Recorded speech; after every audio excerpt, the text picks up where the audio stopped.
سلام. امیدوارم که حالتون خوب باشه. من تقریبا این ویدیویی که الان دارید میبینین، من الان ایرانم و متاسفانه من رفتم ارمنستان. الان 3 ماه تقریبا 4 ماه که میگذره که از اون ارمنستان اومدم توی ایران. قضیهش چی شد که من توی همچین مسئله گیر افتادم؟ به این توجه نکنید. قضیه چی شد که من در واقع رفتم ارمنستان و دوباره برگشتم ایران و دوباره متاسفانه به یه دلیلی نبودم دوره برای مثلا منطقه خودمون. من متاسفانه میخواستم کار جدید را بندازم، کاروان باشه. یعنی مثلا چیکار کنیم؟ مثلا چجوری بهتون بگم، زائرا رو مثلا ببرم مشهد برگردونم به این شکل. ولی خب متاسفانه نشد به یه دلایلی. حالا من قضیهش خیلی طولانیه، من باید بهتون 100% حالا نمیدونم بگم یا نه، حالا بستگی داره. ولی خب من کامل بهتون بگم.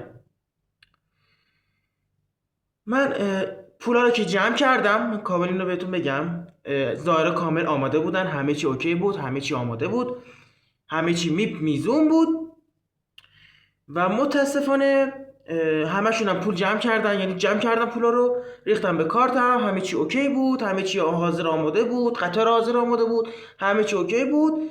فرداش که قرار بود ما حرکت کنیم به مشهد، به من یکی زنگ زد، یه عزیزی بود. حالا میتونید حالا فوش بدید، میخواین فوش ندین، هرچی که شما دوست دارین. ولی خب متاسفانه اینجوری بهتون بگم، ایشون گوشی بنده رو و موبایل بنده رو متاسفانه چیز کردن دیگه، کامل هک کرده بودن. فیلم و عکس داشتم، نمیدونم فلان چیز داشتم، همه چیز داشتم، تا اینکه ایشون متاسفانه هک کرده بودن، به بنده زنگ زدن، شماره بنده رو پیدا کردن، زنگ زدن و گفتن آقا فیلم و عکسات دست من، اگر پول جمع نکنی نیاری بدی به من ارمنستان، بیاری به هم بدی تو ارمنستان، بین مرزی نودوز و مرز اصلی که چیز دیگه، یه دونه رودخونه تشکیل خورده دیگه. گفت من همون سر پل وای میسم، بیار بده اونجا. یعنی گفتش آقا بیار اونجا بده، حالا اگر ندی من فیلم و عکساتو کامل پخش میکنم به این حالت. خلاصه من هرچی داشتم و نداشتم و اینجا جمع کردم، فروختم. گوشی اصلیمو فروختم، نمیدونم اون یکی که شکسته بود اونو درست کردم فروختم، نمیدونم همه چی اوکی بود. آقا آماده بودیم دیگه. منم گفتم بذار خودم یه پولی بذارم خودم کنارشون برم که آقا پس فردا خدای نکرده گم نشن، که بندازن گردن ما بگن آقا جان بله شما ایشون رو گم کردی، باید خسارت و فلان چیزو بدی، بیا اینو درستش کن. حالا خلاصه ما رفتیم، پاسپورتمون رو برداشتیم، رفتیم اردبیل. بعد متاسفانه اونجا پلیس ما رو گرفت. بعد ما رو توی ترمینال ما رو گرفت و گفتش آقا شما اینجوری شده، از دستتون شکایت شده به این دلیل اینجوری اون. توپق دارم نمیتونم بزنم نمیتونم حرف بزنم، ببخشید. گفتیم چرا چی شده فلان اینا. گفتن مثلا گفتم چرا مگه چی شده؟ گفتن از دست شکایت شده به خاطر اینکه پول اینا رو خوردی، فلان شده بیسار شده. ولی در عوض من بعدش یه خورده پول در دستم اومد، یه خورده از گوشی مونده بود، اونا رو پولشون رو دادم، هنوز دو سه تاش هنوز موندن ندادم، تازه آزاد شدیم. اینم که میدیدید هی تون میذاشتم، خب پابند داشتم که نمیتونستم از این ور و از این ور برم. ما رو دستگیر کرده بودم متاسفانه. آقا خلاصه ما رفتیم ارمنستان و البته از اردبیل رفتیم تبریز، یه شب اونجا من موندم. بعد سوار ماشین شدم و یه راست رفتم مرز نودوس. پولامون رو چنج کردیم، همه چی اوکی شد. قرار بود که من در واقع قسمم این بود که آقا من باید از ایران کلا برم مهاجرت کنم با اون همه چیزای چرت و پرت و کسچر و اینا. خلاص آقا اینجوری شد. ما پولا رو چنج کردیم و سوار ماشین شدیم رفتیم اونجا. بعد اون یارو اومد اونجا، پولو من تحویل بهش دادم، هرچی مدارک داشتم و برد. بیا اینا درستش کن. حالا شناسنامه، کارت ملی، نمیدونم فلان بیسار، این اون همه چی رو از من گرفت. و دوباره من مجبور شدم یه شناسنامه دیگه بخرم. یعنی بخرم که نه، برم السومناش میگن چی بهش میگن، اون اوکی کردم، رفتم یکی دیگر رو اوکی کردم، مجبور شدم. بعد کلی زحمت و بدبختی اینا، بعد 2 ماه چیز اومد، ولی خب کارت ملیم متاسفانه هنوز نیومده. نمیتونم برم اوکیش کنم هنوز، چون پابنده هست نمیتونم نشونش بدم. حالا این طرف اون طرف نمیتونیم بریم، مثلا میتونیم تا اون یکی شهرمون بریم بعد درگردیم، یا مثلا میتونیم بریم مثلا مغازه برگردیم، مثلا دور و بر اینجاهایی بیشتر. خب دیگه نمیتونیم پامون از زنجان به این مثلا رد کنیم بریم، اینجوری نمیشه. آره خلاصه ما اومدیم، با هزار بدبختی دوباره ما رو گرفتن. تو همون گمرکی ما رو گرفتن، گفتن آقا تو چیزی از دست شکایت شده و باید دوباره چیز کنی دیگه. گفتیم یا برفس اینو چی کارش کنیم. خلاصه ما با بدبختی تونستیم با 1000 تا بدبختی اوکی کنیم. زنگ بزن رئیس هستیشون، فلان کن بیسار کن، آقا ما اینجوری کردیم، همه چیمون از دستمون گرفته، قضیه این بوده قضیه اون بوده. خلاصه آره خلاصه که اینجوری شد. نمیخوام زیاد وارد این بحث چرت و پرتا بشم. خلاصه ما رو آوردن زنجان با ماشین، یه سر همون شب آوردن و ما رفتیم زندان. ما رفتیم زندان، پابند، استوری بیسار. ما گذاشتیم همینجوری، گفتیم آقا ولش کن دیگه، نمیخواد حتما اطلاع رسانی کنی بگی آقا جان نمیدونم فلان جا مثلا تو رو گرفتم 20 سال شده این سال شده، این اذیتت میکنه. خلاصه دیگه آقا ما اومدیم. بعد راجع به اینم بهتون بگم که کاملا آقا من نمیخواستم واقعا اینجوری مثلا بشه، یعنی مثلا نمیخواستم که دوست خطاب بشم.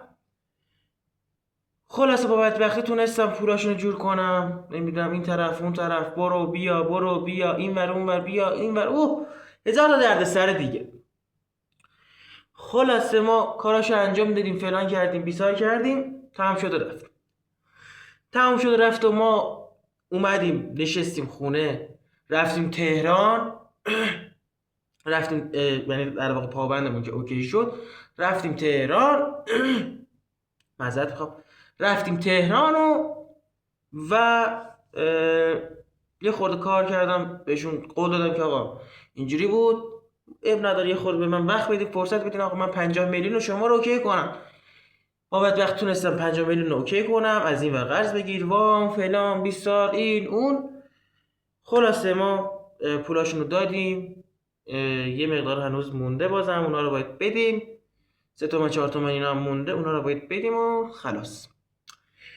این بود از داستان ما. داستان ما یه خورده پیچیده تر از این حرفاست. من خلاصش کردم چی شد، چه اتفاقی افتاد، کجاها رفتم کجاها نرفتم. خلاصه اینا. بعد اینم در مورد یه چیزی هم بهتون بگم. اینا که میبینیم مثلا آهنگا مثلا میاد، خب مثلا ریمیکس ها میاد و نمیاد بعضیشون، بدونیم آقا ما یه جا گیر کردم یه جا گیر کردم، متاسفانه نمیتونم این کار انجام بدم. به خاطر این دارم من بهتون میگم. خب به خاطر این دارم من بهتون میگم آقا یه خورده صبر کنین. چشمام من ریمیکس ها رو تقدیم حضورتون میکنم. کانال تلگرام هم میذارم، کانال نمیدونم کانال یوتیوب هم از این وقت قرار فعالیت داشته باشیم ان شاءالله، که دیگه هیچ معنی نداشته باشه. شما فقط حمایت داشته باشید ما رو. بله شما فقط ما رو حمایت کنید که واقعا ممنونتون میشم، واقعا ممنونتون میشم.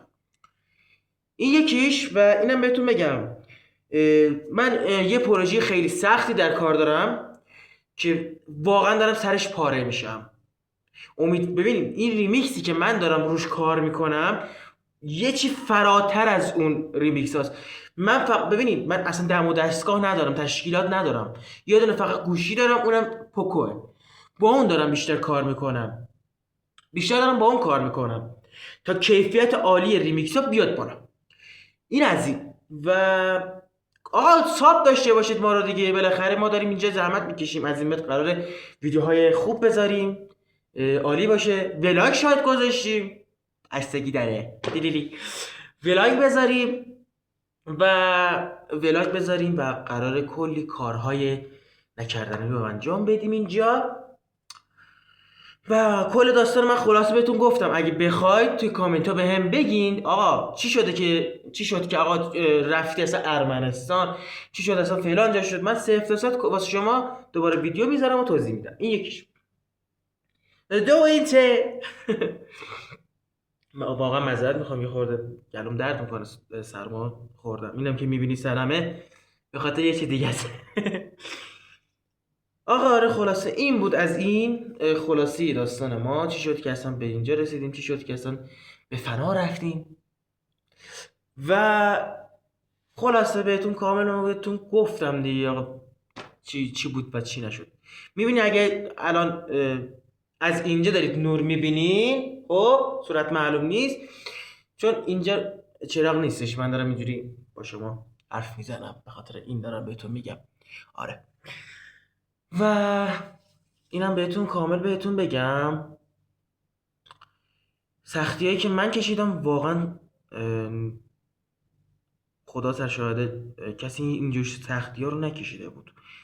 حالا داستان های مفتخر داره، میدونم واسه شما اهمیت نداره، ولی خب ما از این بعد قراره توی یوتیوبمون فعالیت کنیم.